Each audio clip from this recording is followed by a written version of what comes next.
Bom, eu vou apresentar, como a Graça introduziu, né, uma parte da minha pesquisa de doutorado, finalizada no ano passado, defendida nesse ano. E preciso começar fazendo declarações de filiação, né? Eu sou tributário aos meus colegas de grupo de pesquisa, do GTESE, o grupo de estudos de temas da Sociologia da Educação, coordenado pela professora Maria Espósito, lá na Faculdade de Educação, com quem eu aprendi bastante sobre democracia e a relação com a escola pública e agências de atores. Eu acho que esse é um momento interessante, né, para a gente falar sobre isso, então eu acho que aqui também cabe fazer esses agradecimentos. E, sobretudo, porque a minha pesquisa ela faz parte de uma perspectiva analítica que tenta vincular características da singularidade, características da subjetividade com transformações históricas.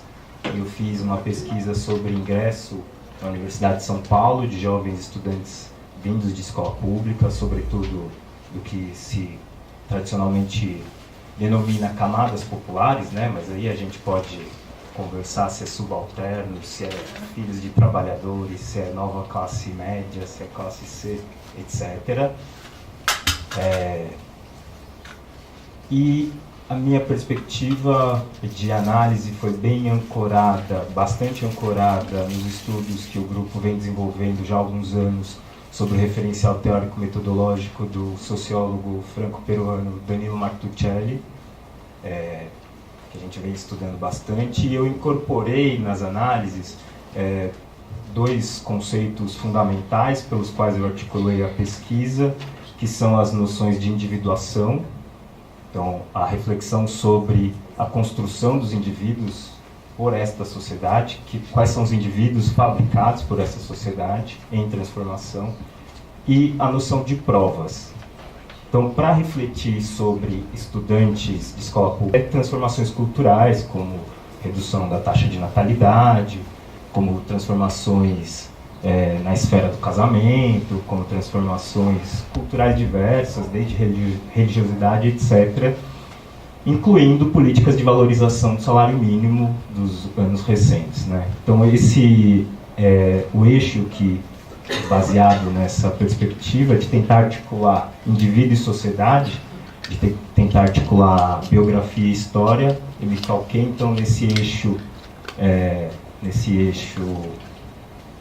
de transformação histórica, e tentando articular isso com os movimentos sociais, sobretudo aqueles relativos à expansão da escolaridade, e como isso impactou no projeto de seleção, na política de inclusão da Universidade de São Paulo, uma instituição altamente seletiva, consagrada talvez por isso, mas não só por isso, e que ao longo dos anos foi transformando suas práticas, seus mecanismos e sua política de recrutamento dos ditos bons alunos, né?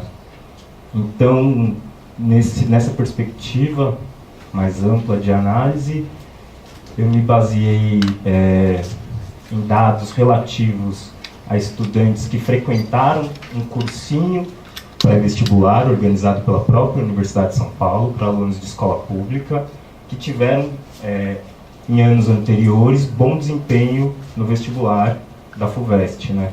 Seja alunos ainda frequentes ao ensino médio, né, que participaram desses exames como treineiros, seja aqueles que já haviam concluído e tentaram ingresso em diferentes cursos, mas não lograram êxito. Então, esses alunos foram recrutados para participar desse cursinho.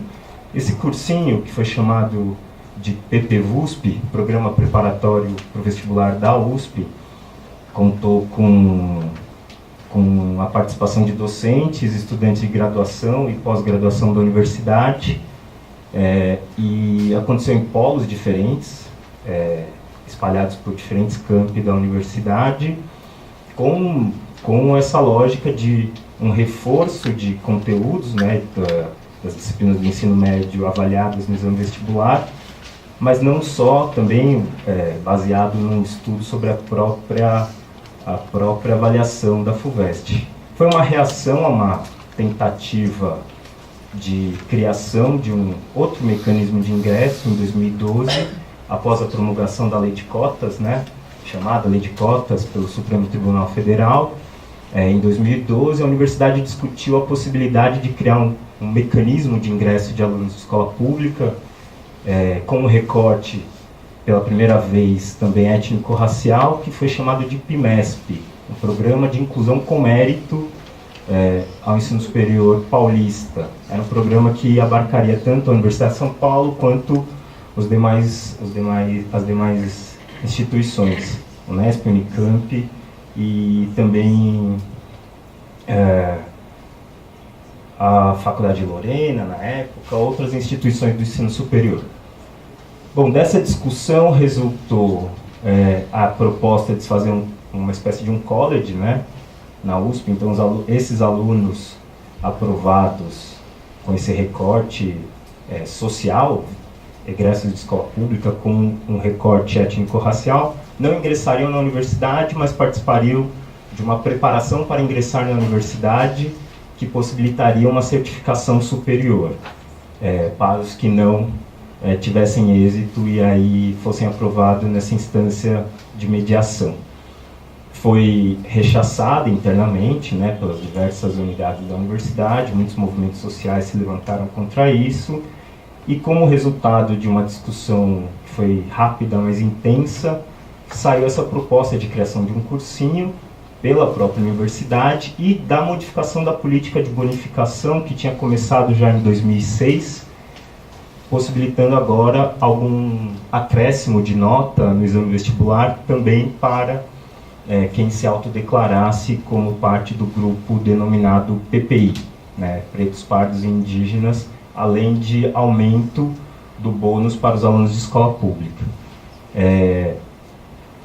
Como foi uma ação institucional, então teve um acompanhamento muito próximo dessa experiência, né, e eu pude participar desse cursinho, como era e ainda sou, né, professor da escola de educação básica que fica sediada lá na universidade, e nós participamos da elaboração dessa política. Na época eu estava na gestão da escola, então fazendo o doutorado eu fui convidado a participar e acompanhei a realização do cursinho junto com outros docentes e a pró-reitoria de graduação, e tive contato próximo com a FUVEST, né, consegui algo que é muito difícil, acessar o banco de dados da FUVEST, e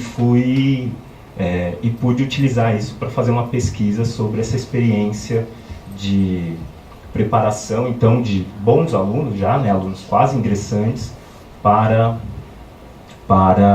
os cursos de graduação da universidade. Os dados indicaram que esses alunos... Bom, é importante dizer, antes disso, que quase não se entra na Universidade de São Paulo sem passar por um cursinho preparatório. A taxa varia entre 75% a 80% dos ingressantes passam por um cursinho, seja ele privado, seja tenha ele caráter, né, dos cursinhos populares, que além de ter aulas disciplinares, também tem um caráter mais político e muitas vezes, né, alguns até organizados por movimentos sociais, movimentos de estudantes da própria universidade. Então, a partir desse ponto de vista, né, a partir da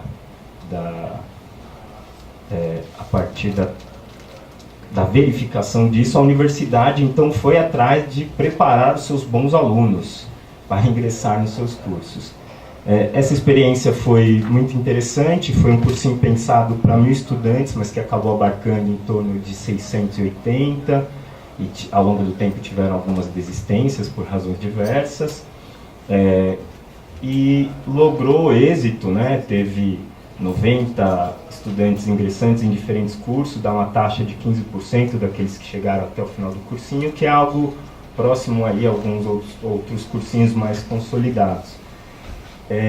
Eu acompanhei esse cursinho e alguns alunos durante a etapa de preparação e consegui, junto à FUVEST, alguns dados estatísticos que comparavam esses alunos ingressantes com outros ingressantes que não participaram desse cursinho, mas vieram de escola pública, e o conjunto de todos os estudantes ingressantes na Universidade de São Paulo no ano de 2014. Desses alunos ingressantes, eu consegui entrevistar 10, dos 10, uma desistiu de participar da pesquisa, então eu trabalhei com um universo de 9 estudantes, de cursos muito variados, desde de cursos mais concorridos, né, e consagrados, como economia, arquitetura, engenharia, até outros das ciências humanas não tão consagrados assim, como a geografia, né, e também alguns estudantes da unidade leste da universidade, do curso de gestão de políticas públicas. A minha pergunta para eles era: o que significa estar na USP para vocês? Essa foi minha pergunta disparadora, a partir da qual muito nós discutimos sobre os desafios que eles vivenciaram no ingresso na Universidade de São Paulo. Foram diferentes rodadas de entrevista, né? Não foi uma rodada só assim que ingressaram. Eu os acompanhei por 1 ano e meio, aproximadamente, né, para alguns, e consegui, a partir das entrevistas, das transcrições e das análises, elaborar, então, alguns desafios comuns que esses estudantes vivenciavam nessa experiência, que é estar nessa instituição consagrada, então. Para conversar com vocês aqui hoje, né, respeitando o tema do encontro, eu queria falar, então, do longo título da minha apresentação. Eu destaco o que vem primeiro, que é a ideia do mérito relacional, né? Um dos aspectos que apareceu na minha pesquisa, eu trabalhei indutivamente, a partir das falas, dos relatos deles, eu construí 4 tipos diferentes de grandes desafios, que no referencial adotado, então, são chamados de provas, né, que é a tradução consagrada, mas a gente pode entender como provações ou desafios, né? E do desafio familiar, do desafio escolar, do desafio da mobilidade urbana e do desafio da sociabilidade, eu vou falar alguns aspectos do desafio escolar, e depois falar de alguns outros que estão relacionados ao modo como eles lidaram, então, com esse ingresso na Universidade de São Paulo. Primeiro, eu preciso dizer, né, que são indivíduos que sobreinvestem na própria educação, na própria formação. Sim, tem relatos de jovens de 16, 17 anos que passam 12 horas estudando por dia. É algo digno de nota, né? Eles passaram, dos 9, 8 deles passaram por escolas técnicas aqui do estado de São Paulo, que acabam funcionando mais ou menos como essas instituições consagradas, né, Lisandra? Embora a maioria deles tenha feito apenas o ensino médio das escolas técnicas, que também, já em outras pesquisas, aparecem como sendo instâncias de preparação para o vestibular, né? Muito distantes de uma formação profissionalizante propriamente dita. Então, eles são jovens que desde muito cedo sobreinvestiram na própria formação, a despeito da falta de capital cultural de seus pais, que participaram muito, sobretudo indiretamente, dando suporte mais material, possibilitando a muitos deles que não ingressassem muito cedo no mercado de trabalho, possibilitando a muitos deles que tivessem mais tempo livre para os estudos, isentando-os de realização de algumas tarefas domésticas, inclusive as meninas, né, e aí tem fortemente, elas relatam essa questão que aparece muito forte na nossa sociedade, né, ainda muito marcada pela tarefa doméstica sob responsabilidade das mulheres, e tendo passado pelas ETECs, pelo cursinho, e tendo sido aprovados pelo vestibular super concorrido da universidade, eles não reconhecem a legitimidade do próprio vestibular. Eles não reconhecem aquele mecanismo que os consagrou. Isso chamou muita minha atenção. Eles foram muito críticos a prova do vestibular, eles atribuem o cursinho como tendo sido responsável por ensiná-los uma técnica de realização de prova, por uma prova específica, dizendo que muitos do conteúdo discutido, então, não servia de nada no momento em que estavam na graduação. Eles não se viam como tributários àquela formação. Isso é muito interessante, porque eles eram, diferentemente do que outras pesquisas indicam, eles eram muito pouco submissos. Eles eram muito críticos à universidade, muito críticos aos professores, muito críticos aos formatos das aulas e das avaliações. De modo geral, sendo eles de unidades diferentes, né? E a gente sabe que as universidades, e eu posso falar pela pesquisa da Universidade de São Paulo, é uma universidade com uma variação de avaliação do desempenho muito diversa, e que é uma universidade que, segundo algumas perspectivas teóricas, a gente pode chamar de pouco institucionalizada. Ela pouco orienta os seus jovens graduandos sobre seus critérios, sua lógica de funcionamento, sobre seus programas, o que você faz com essa ementa agora, né? Como eu dou conta de enfrentar tudo isso. E isso, desde os primeiros momentos de chegada na universidade, isso ficou muito claro para eles. E dentro dessa perspectiva de uma postura muito crítica e muito pouco submissa à lógica da universidade, apareceu muito marcadamente em diversas narrativas a relação estabelecida com o corpo docente da universidade. Eles consideravam os docentes como frios, como sendo pouco próximos, pouco atentos, pouco interessados nos alunos. E de maneira retrospectiva, então, nos relatos, nas narrativas deles, pelo contrário, eles demonstraram como foi importante uma relação próxima e pessoal com os professores ao longo da sua trajetória na educação básica, no ensino fundamental e no ensino médio, mesmo na escola técnica. Bom, aí fiz uma reflexão a respeito dessa criação da autoconfiança ou de uma confiança institucional que possibilitou, então, que eles se tornassem sujeitos capazes de enfrentar esses desafios e continuar apostando numa dedicação à prática escolar. Nessa perspectiva da construção desse próprio reconhecimento, né, como sujeitos capazes de enfrentar esses desafios, também pude perceber nos relatos como muitos deles se viam como bons alunos muito cedo. Já no ensino fundamental, apareceram lembranças singelas mas muito marcantes sobre a professora que valorizou uma prova, uma atividade, sobre um elogio que ganharam em algum momento, e como isso foi criando neles uma possibilidade de continuar investindo nesse trabalho escolar como meio de conseguir a tal da consagração.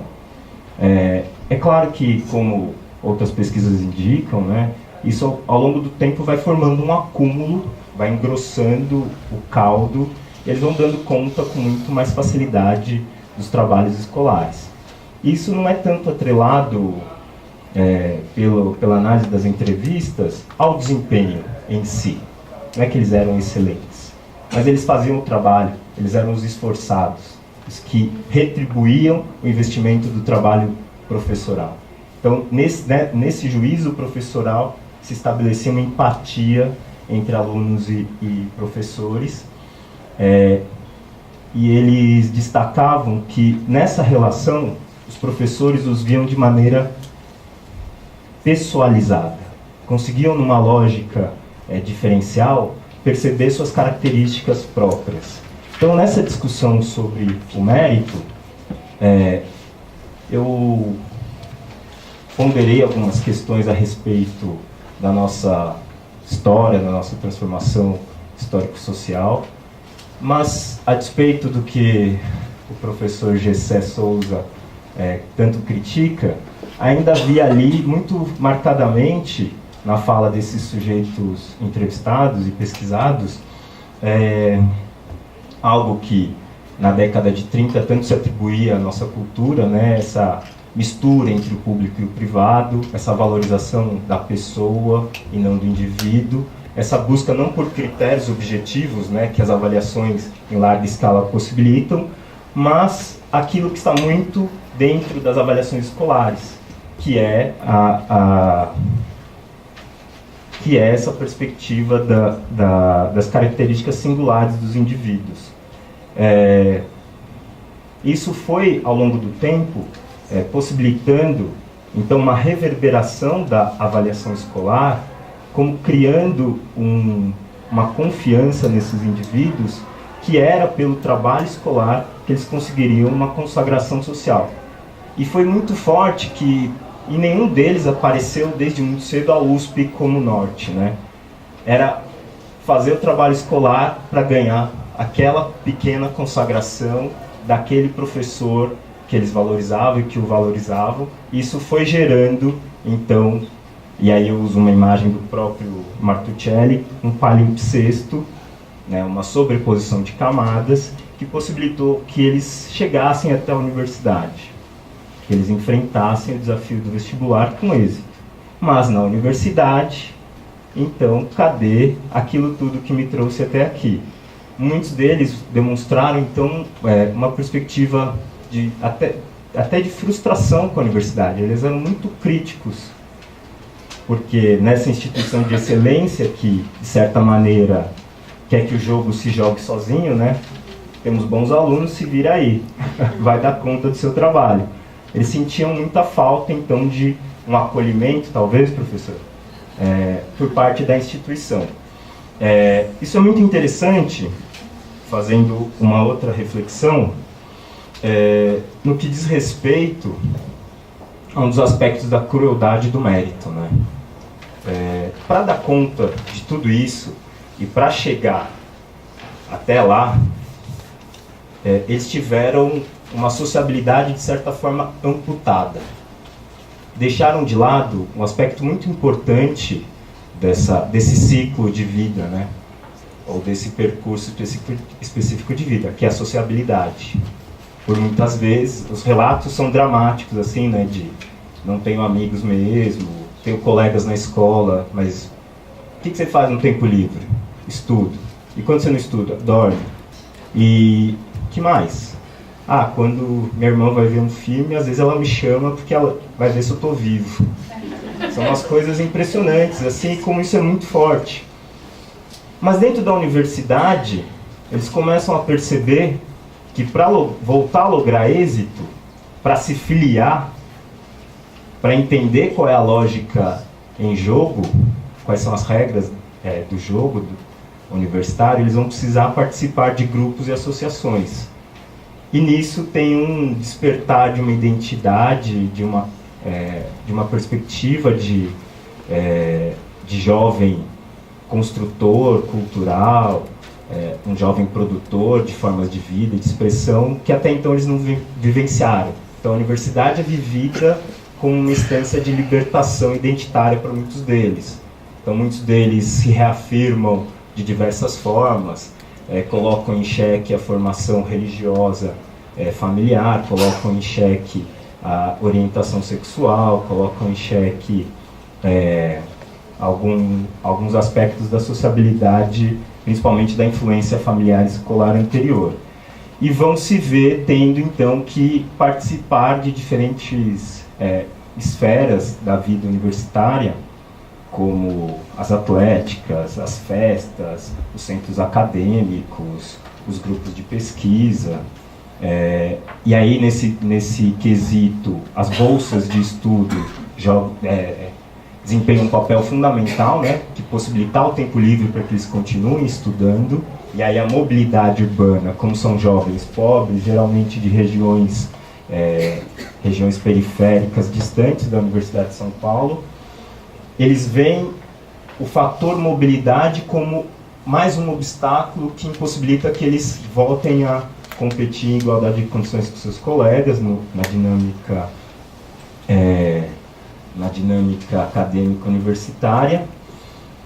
Mas muito interessante foi perceber que, mesmo reclamando de falta de tempo, mesmo sendo muitos deles muito pobres e tendo que trabalhar, eles se engajam e participam politicamente, no sentido muito amplo, de diversas ações que ocorrem ou na própria universidade ou por grupos da universidade. Então eles não têm dinheiro, dependem de bolsas para a própria alimentação, para moradia, para tirar xerox. Precisariam, portanto, trabalhar, mas não trabalham. E vão fazer trabalho voluntário num outro cursinho popular. Ou vão participar de programas voluntários de ensino, de reforço de matemática em escolas do próprio bairro. Isso é muito interessante de perceber, então, uma outra perspectiva de engajamento e associativismo por parte desses jovens. Então, terminando minha fala, professora, nessa discussão sobre o mérito e sobre justiça social e sobre as formas de avaliação da escola, é importante destacar que a avaliação escolar vai criar marcas essas que muitas vezes independem da posição social de origem, mas que vão criando formas de agir. Esses jovens se orientavam então por essa confiança, se orientavam também nas suas ações por essa valorização do bem comum e, interessantemente, a maioria deles gostaria de tocar sua vida profissional futura em órgãos públicos. Uma supervalorização do Estado. Então, não tem nada de individualismo egoísta, de lógica e perspectiva de consumo apenas. O que nos mostra que talvez dentro dessa disputa pelo Estado, que a gente ainda vive, essa disputa ainda está em jogo, vocês sabem disso tanto ou melhor que eu, é possível que tenhamos então algumas consequências marginais ou algumas afinidades eletivas, ainda por ser descobertas. Esses jovens que vivenciaram uma escola em transformação durante os últimos anos, uma escola que valoriza a cidadania estudantil, uma escola cujo papel social está em mutação ainda, talvez tenham criado personalidades mais democráticas. Obrigado.